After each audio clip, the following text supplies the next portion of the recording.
নগাঁও জিলা চামগুৰি সমষ্টি অন্তৰ্ভুক্ত অতি উত্তৰ খাটল বিশিষ্ট সমাজসেৱক আলহাজ আব্দুল মান্নানৰ বাসগৃহত আজি যি সম্প্ৰীতিৰ বাৰ্তা ৰক্ষা কৰি আজি ইফতাৰ অনুষ্ঠান বা দোৱা মাহফিল অনুষ্ঠিত হৈছে কি ক'ব?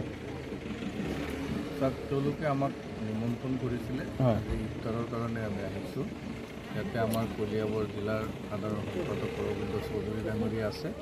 মই ইয়াতে আহি পেলাই দেখিলোঁ আমাৰ বৰাদান অঞ্চলৰ পৰা আমাৰ চামগুৰি সমষ্টিৰ বিভিন্ন এলেকাৰ আমাৰ হিন্দু সম্প্ৰদায়ৰ যিখিনি মানুহ তেওঁলোকো আজি আমাৰ ইফতাৰত চামিল হৈছে। অৰবিন্দ চৌধুৰীও আজি আপোনাৰ বৰহমপুৰৰ পৰা আহি ইয়াত উপস্থিত হৈছে। গতিকে আমি ইয়াতে হিন্দু মুছলমান সকলোৱে মিলি আমাৰ যিটো অসমীয়া যিটো সংস্কৃতি তাৰ এনাজৰীডাল শক্তিশালী কৰিবৰ কাৰণে আমি সকলোৱে লাগি আছোঁ।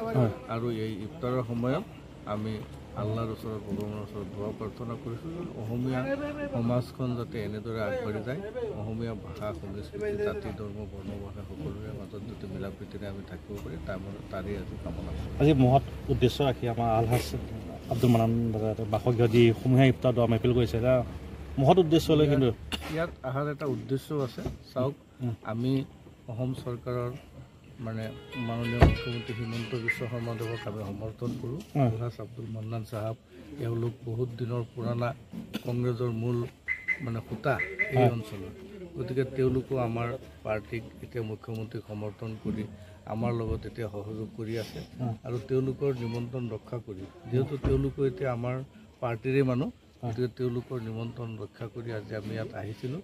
আৰু তেওঁলোক নতুন পুৰণাৰ মাজত আমাৰ নতুন কৰ্মী আৰু পুৰণা কৰ্মীৰ মাজত মাজৰ সততে যি ভেদাভেদ দেখা যায় সেইবিলাক পাহৰি আমি সকলোৱে মিলি আজি ইয়াতে একেলগে ইফতাৰ কৰিলোঁ। ধন্যবাদ। খাটলৰ আপোনাৰ নিজৰ নিজ বাসগৃহত আজি সমূহীয়া ইফতাৰ দোৱা মাহফিল অনুষ্ঠিত কৰিছে। বিভিন্ন অঞ্চল উত্তৰ খাটলৰ বিভিন্ন অঞ্চলৰ লোক আজি আহি অংশগ্ৰহণ কৰিছে, কি ক'ব? মই উত্তৰ খাটলৰ এজন বাসিন্দা। হয়, মই কংগ্ৰেছতে আছোঁ। কংগ্ৰেছত কোনো হেৰি পোৱা নাই আজিলৈকে। যিয়েই নহওক আজি মই ৰমজান মাহ আমাৰ ইফতাৰৰ এটা যি আয়োজন কৰিছোঁ তাত যে হিন্দু মুছলিম চবেই আহি সহযোগ কৰিছে তাৰ বাবে সকলোকে মই ধন্যবাদ জনাইছোঁ। আৰু মই এতিয়াৰে পৰা বিজেপিত যোগদান কৰিছোঁ। ধন্যবাদ।